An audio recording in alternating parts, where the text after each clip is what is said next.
going to hear about database migrations with Spinnaker today. That's what I'm going to be chatting about. So a little bit about me. I am a co-founder and SVP of engineering at Armory. Armory serves to provide Spinnaker at scale for the enterprise. I've been a Spinnaker contributor for the last couple of years. I worked in the Kubernetes monitor part of the code base. I also fix a lot of the community bugs. Bob Fletcher is definitely on top of my list. You can find me on Twitter and GitHub under the handle Mosquera, and I'm on Spinnaker Slack. So who's not joined Spinnaker Slack? Who's not joined Spinnaker Slack? Everyone's in Spinnaker Slack? Yeah? Okay. Saw a hand back there. Make sure to join Spinnaker Slack. It is a really great community. I'm there. The whole community's there. If you run into any issues, you have a whole team of people willing to help. One of the best open source communities I've ever been a part of. So absolutely make sure you're part of Spinnaker Slack. So this is a common problem talking about Spinnaker Slack. I actually pulled this up this morning. This was the first message in the general channel of Spinnaker Slack. What's the best way to run a DB migration? This comes up a lot. It's a very common problem within the Spinnaker community in terms of deployments. But one does not simply update a database. It is a fairly complex, stateful application. You have to understand deeply about what's going on in the internals before you start making any changes to it. So this is the simplest use case. Actually, one thing to note here, I couldn't think of an application name. I asked my son what I should call it. He said the poop application, and I didn't want to say poop for 45 minutes. I'm just going to call it the stinky application. So this is like a pretty simple, he's 6 years old. So this is a pretty simple application and a pretty simple setup with a database. One application connecting to a database. Very common, but in real life it's actually more like this. You have Elise and Emily both iterating on features, on the schema changes, data migrations. They push that out to staging, then to QA, and then to production. So it's really just a flow of development. And the problem is, how do we get this from one person's laptop into a production environment? And what makes it even harder is that the database that you run on your development environment is, by the very nature, not distributed. But likely it's going to be distributed by the time you get into production. So why is it hard? We've solved all these problems for the application. So we have version control of Git. We can reproduce builds. We can go back to previous versions of our application and get the same build. We mostly have well-defined release processes, although I don't know if that's the case for everybody from the application side.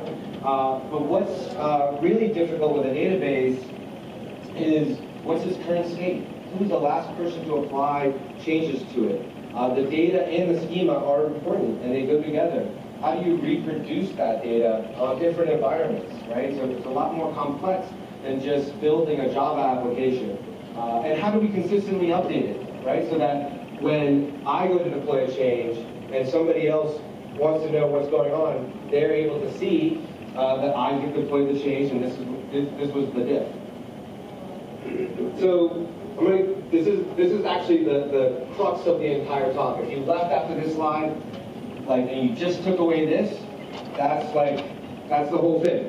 The rest is just kind of adding and building on top of it. But every change must be backwards compatible, or you suffer the consequences. Where you go to deploy something, and your application can't read its state, and all of a sudden the whole system is down. And reverting from that state sometimes can be hours or even days, depending on the severity of the change. So one way of thinking about it is treating your database as an isolated service, right? We think about this when we think about our application development and our APIs, right? We always make those backwards compatible. We know that there are clients using our API, and we have to guarantee that the APIs, even as we iterate on them, are additive, not removing particular parts of the API. So if we just take that concept and really apply it to the database, you'll get you'll get a lot of what you need out of deployments or migrations by doing the exact same thing. And it does make it more complicated, but in order to have no downtime deployments and migrations, you're going to have to do it. So there's really two types of migrations. There's a data migration and a schema migration. Schema migration is adding a column, removing a column, tables, what have you. All those type of DML operations. And then a data migration is moving data from tables, from one table to the next. And the reason I really bring this up, which I think most of you guys are probably aware of this, is that it does affect the way that you think about doing your deployments, because a schema migration typically doesn't take very long, where a data migration might take hours, days, in order to get one data to move from one column or one table to the next, or maybe you're changing an integer size or going from an integer to a date. And then the other thing too, if you think about NoSQL, all of those NoSQL changes are really just data migrations. So let's walk through a fairly complicated example of a no downtime deployment for a SQL database and what needs to get done. So the first thing we want to do is add, well, the goal is to add a non-nullable column inside of the database. So the first thing that we do is we make the schema change, deploy that out. We'll then update the software to write to that column and handle nulls on read. So that's an application change. And now we have schema, application change. The third thing we'll do is a data migration to actually handle and update the null columns with the actual correct data.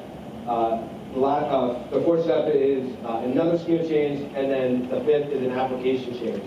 So you see the complexity and the orchestration that you'll have to do in order to have a no downtime migration. And you kind of instantly see the complexity here. So why Spinnaker for migration? So the first thing is just Spinnaker has an excellent orchestration system. And in order to accomplish that previous step, or that previous migration that I outlined to you, you're going to need to have something be able to show you and orchestrate what goes out the door. And those are very complex set of steps. The second thing that we really want to do is keep your database changes as code. And if you're using Spinnaker to deploy your other code, you should use it to also deploy your database changes. So we'll dive into that a little bit. And then the last piece, visualization, right? It's very, very difficult to make future migrations if you don't know what the past migrations are. So using Spinnaker to actually visualize what has been changed by whom, and if we treat it as code, we should be able to take it all the way back to a Git commit and be able to see exactly what's been changed. All right, so we're going to go into different approaches with Spinnaker.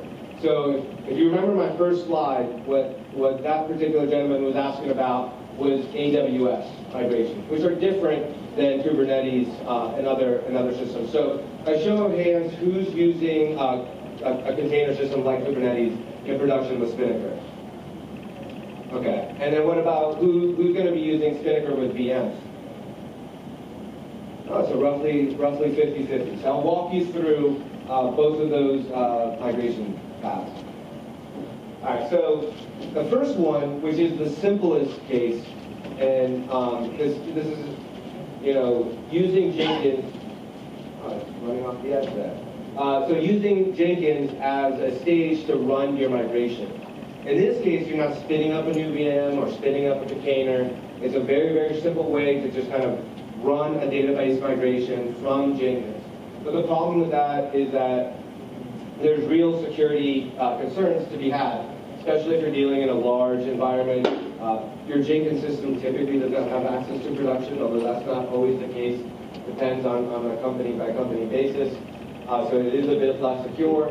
But what you get in return is you guys can easily start tomorrow, get that going, you get to see the logs and see exactly what's happening in a migration. So it's very simple to debug. On the VM-based deployment, what we're going to do is actually spin up a VM and run the migration on that VM. Now here's a little trick. Right? So the trick is we're going to, instead of running the application where we would normally say, server up, we're actually going to just run that migration, and it's the same code base in this particular example. And then what we run at the end after that is this script called run health check. And what that health check is going to do is it's going to report back to the ELB that this process has completed and it's okay, right? So part of this is, of course, having a timeout. So if you have migrations you want that don't run very long, this is a good way of doing it, and you're able to actually use Spinnaker's health check kind of process inside of the ELB to move along the process. And then the last one with Kubernetes is the simplest. I don't know of any cons, but I'm sure somebody could think of one. But using Kubernetes is a really nice way of doing it because they have this concept of a job, which is perfect. And it runs inside of the cluster, which is great too because it gets us close to our production environment. And when that job is done, Kubernetes will actually clean it up for us. So here we'll give it the command stinky app and migrate, and it'll actually go run through the migration, and when it's done, it'll just shut down. So in all of these cases, by the way, what we're doing is having an application, the code and the migration live together so that you have a history in your code base of all the different types of migrations that you've done across the database. And if I were to grab that code base tomorrow, I can easily apply it to a new database, and it would look very similar to the production database, minus, of course, a lot of the data. So what would a VM pipeline look like inside of Spinnaker? So first, we'll deploy the dev migration, doing the little trick that we did before where I showed you the VM slide, where we're going to inject user data to run the migration and not actually run the server. Once that's done, we actually have to scale it down, so we don't need resources hanging around. Then we'll deploy the dev application, run to the manual QA step, which is just really validating that our deployment and migration in the previous steps were good ones. After that, we'll do the same thing for production, and then remember to scale it down again. So the Kubernetes-based one is actually simpler. We don't have to scale down resources because Kubernetes will handle that for us. And so what we're doing is we're running a migration, deploying to dev, doing the QA, and then moving on. And this one, by the way, looks the same for Jenkins. You'll just kick off a Jenkins job, you'll run it, and then move on to the next step. So one of the problems that we see as your applications start to scale, and more importantly, the number of people working on those applications start to scale, is that you really want to start separating out into two code bases. At the very beginning, it's fairly simple and an easy way to get started by just having a code base. There's not really very many problems, with the exception that each migration change will require an application deployment so that they stay in sync. But as you grow, you're going to want to separate those out because you're not going to want your applications to be deployed at the same time the migrations go out. It also encourages developers to stage their commits and deployments by separating them out. If a developer knows they have to go to two code bases to deploy them, you can stage them separately. And then last piece, of course, doesn't require deployment of the application if it's only a DB migration. So going into database rollbacks. So every schema change that you make should always be accompanied with something rolling it back. So you add a column, you remove a column. But sometimes there's no good rollback action. Right? So this is something like dropping a column when there's data there. There's no way to get that data back. So you have to be extremely careful with those. And instead, focus on application rollbacks instead of database rollbacks. So really trying to make sure that all of your database changes are additive. Right? You're adding columns instead of dropping them or making modifications where you can't roll back. So some of the best practices. One of the things that we see working across all of our customers is that when there's a bunch of application developers working on a code base, it tends to lead to the coupling of the database changes with the application changes, and both of those things going out together. And not only just for one feature, now you have to do it for 4 or 5 features. Right? When you're having a release train where you have version 1.10 with 10 different features, it's very, very difficult to roll back database changes when you have 10 or 20 of them going at one time, and only one of them breaks, so you roll back the whole database and the applications. So making sure that you can feature flag things and release things incrementally will actually reduce the impact that you have on how you roll out your database changes. So the other thing that I think is absolutely critical is to just leverage a framework. You can build it yourself, but there's so many good ones out there. Here are just a couple to name a few. It'll help you just keep your database changes in code. When you bring new developers onto the team, they'll clearly be able to see documentation about how migrations change. What you absolutely don't want to have is really, people working around any type of framework you might have built that is homegrown, and then also making changes, specifically schema changes, directly on the database. Getting back to that visualization and being able to understand who's changing things in production databases is critical when problems arise, or even when you want to roll forward the database to its next state. So, dropping columns. Again, you got to be extremely careful with dropping columns. Those typically lead to kind of a no rollback situation and outages. So make sure that nothing in the code base is actually using those columns. Wait for major application changes to delete the column or remove the column. So the other thing that we see too is having two applications actually manage the model of the database. And the problem here isn't so much from a technical problem, but it's more of a process in which now when you have one application changing the model, you have another application also changing the model, you have to deploy both of them at the same time because one of them is changing the state of the model. And you'll get yourself in a really, really difficult, deployment pipeline problem. And really, if you're going to have this type of management of those models, of the database models, then it's probably best just to combine them into one code base and have yourself a model manage. Because breaking things down into microservices, the whole idea behind it is to have independent services that rev independently from each other. Their state, their model is encapsulated and exposed through an API. But when you do this, you get yourself in a really bad state. So last bit, we're hiring. We're a small team of 7 people. So if you guys are looking for a new opportunity, a new culture to work, please come join us at the Harvard booth, which you guys are probably seeing by the elevator to the back.